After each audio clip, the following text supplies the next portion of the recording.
Okay, let's dive right into this explainer. Today, I want us all to put on our modern city planner hats. We aren't just looking at Mount Vesuvius as some piece of ancient history or a beautiful backdrop for an Italian vacation. We are going to evaluate it as a ticking geological time bomb that is actively threatening millions of people today. Basically, we're taking the tragic events of 79 AD and using them as a brutal, real-world stress test for our modern infrastructure. Here is how we're going to break this assessment down. We'll start with the 79 AD baseline, then look at the speed of the catastrophe, the changed geological threat, the modern red zone, and wrap up by looking at evacuation feasibility. All right, part 1, the 79 AD baseline. Let's look at what was considered completely normal right before the world ended. It's truly fascinating how the ancient, vibrant commercial engine of Pompeii parallels the sprawling, chaotic metropolis of modern Naples. Both places are fiercely dependent on the incredibly fertile slopes of the exact same dangerous mountain. Back in 79 AD, Pompeii was a noisy, middle-class commercial hub of about 20,000 people. They had bakeries, fast food stalls called thermopolia, and intense local elections. Today, Naples shares that exact same vibrant energy, but the urban sprawl has grown so aggressively that it nearly touches the volcano itself. For locals today, just like the Pompeians back then, the volcano is just part of the daily backdrop. It's a silent neighbor they've just learned to live with. The scale has absolutely changed, but that fundamental geographic vulnerability, it remains exactly the same. Now, 17 years before the eruption, a massive earthquake nearly leveled Pompeii. But ancient Romans lacked the science to link earthquakes, extreme underground heat drying up their wells, or dead fish in the bay to the volcano itself. They actually blamed Neptune, the god of the sea and earthquakes. They literally normalized the warning signs. Today, obviously, we don't rely on interpreting the mood of the gods. Our modern science relies entirely on 24/7 sensor monitoring of gas, temperature, and tremors. But as we'll see, knowing the threat is coming doesn't automatically mean you can escape it. Moving on to Section 2, the speed of the catastrophe, and we are talking under 24 hours here. The timeline of this catastrophe illustrates a truly terrifying speed. In less than 24 hours, 2 wealthy cities were completely obliterated. At 1 p.m. on October 24th, the eruption begins.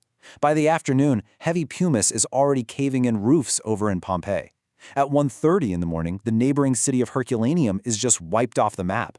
And by dawn, the final surges hit Pompeii. As city planners, this is our absolute worst-case scenario, a disaster that escalates from a warning to total annihilation in under a day. It all began with what we now call the Plinian phase, coined after the scientific observations of a teenager, Pliny the Younger. This initial phase was a monstrous column of ash, gas, and rock shooting upward at supersonic speeds. Pliny noted it looked exactly like a Mediterranean pine tree, a narrow trunk spreading out into wide branches right at the edge of the atmosphere. This massive column instantly plunged the midday sun into a cold, unnatural darkness and caused immediate, widespread panic. But what goes up must come down, right? The crucial point is that when that massive column of ash lost its upward pressure and collapsed, it created a pyroclastic flow. This is essentially a hurricane of fire.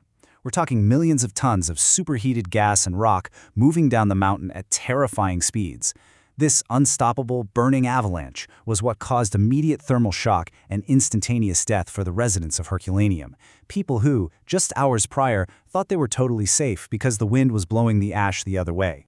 Amidst all our sterile modern hazard models and timelines, this first-hand account from Pliny the Younger really reminds us of the absolute human terror on the ground. He wrote, "A thick darkness covered us, not like a night without moon or stars, but like the darkness of a room whose lamp has been extinguished."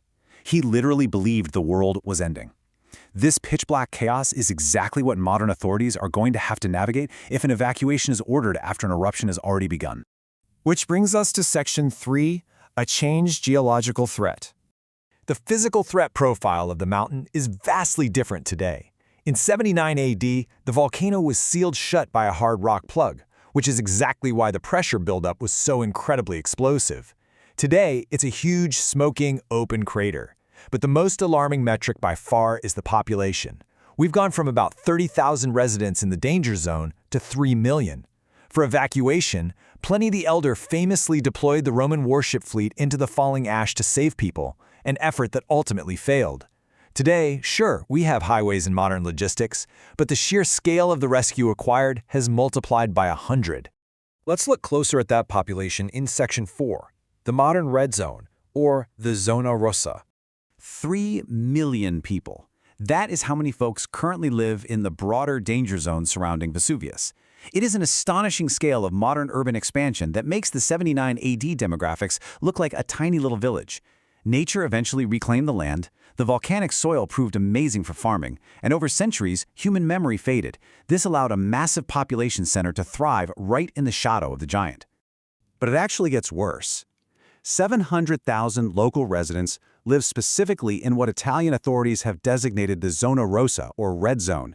These are towns built directly over the volcanic deposits of past eruptions. Let that sink in for a second. 700,000 people are building their daily lives, going to school, working right over the exact path of potential burning pyroclastic clouds.